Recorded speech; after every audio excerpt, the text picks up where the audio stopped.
La voix Abdel Fadel. C'est au tour de l'ONU de lancer un cri d'alarme. Ça va mal à Gaza. On le sait, on le dit à tous les jours. Et c'est pas prêt d'arrêter. Oui, puis tu vois, je voulais commencer en disant la chose suivante. On n'entend plus parler de la guerre en Ukraine. Ah, c'est ça. Et là, il y a la tuerie au Maine. On n'entend plus beaucoup parler de ce qui se passe au Moyen-Orient. C'est plus la première nouvelle. Et pourtant, on a devant nous des écrans de CNN qui viennent d'annoncer que Israël, qui a la nuit dernière et la nuit précédente mené des opérations terrestres limitées, là serait en train vraiment de déclencher l'offensive terrestre. La grande offensive terrestre. Les télécommunications ont été coupées, il n'y a plus de cellulaire qui fonctionne, il n'y a plus rien. Les avions de combat israéliens bombardent comme jamais, paraît-il. Et effectivement, tu l'as cité d'entrée de jeu, c'est le Haut-Commissariat des Nations Unies pour les réfugiés qui est un peu responsable du sort des Palestiniens, qui dit il y a beaucoup plus de gens qui vont bientôt mourir. Le ministère de la Santé du Hamas, au pouvoir dans la bande de Gaza, a affirmé que 7326 personnes, en majorité des civils, dont plus de 3000 enfants, ont été tuées dans le territoire par les bombardements lancés par Israël en riposte à l'attaque de la plus meurtrière de son histoire. Alors c'est... Et parallèlement à ça, et puis je vais mentionner que, selon les experts, l'aide humanitaire aurait nécessité un minimum de 100 camions d'aide humanitaire par jour. Par jour? Par jour. Il y en a eu 74 jusqu'à maintenant. Pas par jour. Il y en a eu 74 en tout. Depuis le 7 octobre. Oui. Et il en faudrait à peu près une centaine. On est le 27. 12 des 35 hôpitaux de la bande de Gaza ont été contraints de fermer. 1,4 million de Palestiniens ont fui leur foyer, mais là, il y en a plusieurs qui reviennent. Il y en a un qui est cité dans un article de l'agence France-Presse qui dit « Nous retournons pour mourir dans nos maisons, ce sera plus digne. » Parallèlement à ça, et c'est ce que j'allais dire il y a un instant, le Canada prépare l'évacuation des citoyens canadiens au Liban. Je ne sais pas si tu te souviens qu'en 2006, il y avait eu une évacuation massive. On s'en rappelle? Et là, si le Canada a décidé d'organiser, il y a déjà des soldats canadiens qui sont sur place au Liban, il y a le personnel consulaire qui est sur place, et on s'apprête à évacuer les gens, contrairement à ce qui a été fait en 2006. Ils ne les rapatrieront pas au Canada, ils vont les sortir du Liban pour les amener vers une capitale européenne qui va leur permettre de prendre un vol commercial et rentrer au Canada. Et j'ai trouvé ça intéressant.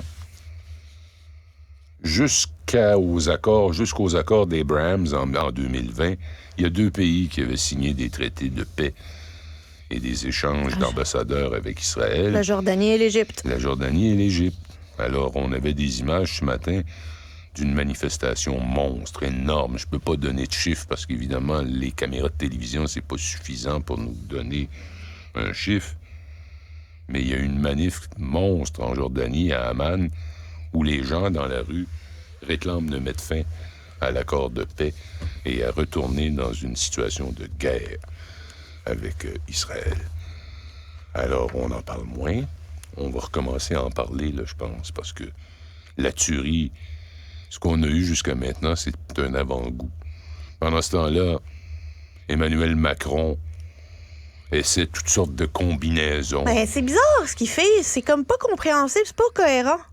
Non, j'ai de la difficulté à le suivre, moi aussi. Là, il pousse l'idée qu'on devrait avoir une coalition de pays qui vont amener l'aide humanitaire. Bon. Mais c'était pas une coalition pour détruire le Hamas? Il y a eu ça aussi. C'est ça. Aujourd'hui, là, c'est autre chose. Ah, OK. Aujourd'hui, c'est difficile à suivre. Il est un peu difficile à suivre. Il a l'air d'un gars qui pédale pour montrer qu'il y a quelque chose à voir dans ce qui se passe là-bas. Regardez-moi! Oui, regardez-moi. Mais il faut savoir aussi, Yasmine, que à Tel Aviv, il y a au moins 250 000 Français qui vivent là. Qui ont fui l'antisémitisme chez eux. Mais Luc, on veut se débarrasser du Hamas. Puis je suis d'accord avec cet objectif-là. Il faut se débarrasser du Hamas.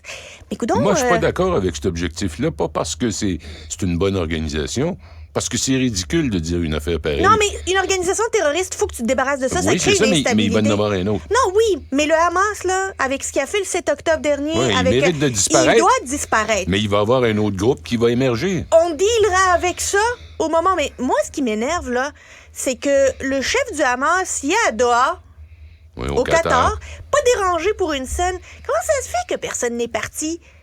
Tu sais qu'il y a des négociations présentement entre les États-Unis et le Qatar, et il est entendu qu'une fois les opérations de libération des otages... On ne gardera plus le Hamas sur notre territoire qatari. Ouais. Je veux bien, mais le gars... Mais entre-temps, une chance qu'ils ont là, hein, parce qu'on a au moins jusqu'à maintenant sauvé 4 otages.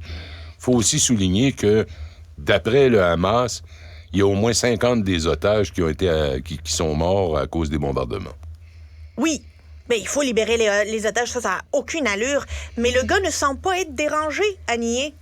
Le président du Hamas, qui est en exil volontaire, rappelons-le. Ah non, le Hamas, c'est des bombes, c'est des monstres. Mais comment ça se fait que Israël, les États-Unis ne descendent pas ce gars-là? Parce qu'ils sont C'est le terroriste en chef. Ils sont en train de négocier la libération des Fait otages. qu'ils négocient avec une organisation terroriste. Ils n'ont pas d'autre choix. C'est ça où les otages disparaissent. Alors qu'ils arrêtent de dire qu'ils veulent détruire le Hamas. Ils négocient avec le Hamas parce qu'ils ont besoin du Hamas. Je comprends ce que tu dis, mais en même temps, il faut être réaliste. Hein? Si on veut effectivement sauver les otages ou essayer de sauver les otages, il y a un ordre de priorité qui change. Et tant qu'on veut libérer les otages et qu'ils sont encore entre les mains de l'ennemi, du Hamas, il va falloir parler à quelqu'un. Entre-temps, on fait pleuvoir des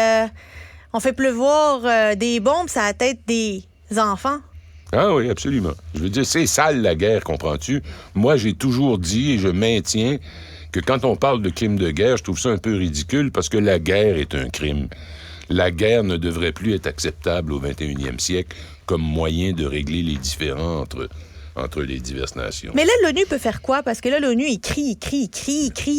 L'ONU Personne n'écoute. L'ONU n'a plus de crédibilité. On Ça dirait fait déjà longtemps. Ça un fait lion déjà pas longtemps. dedans.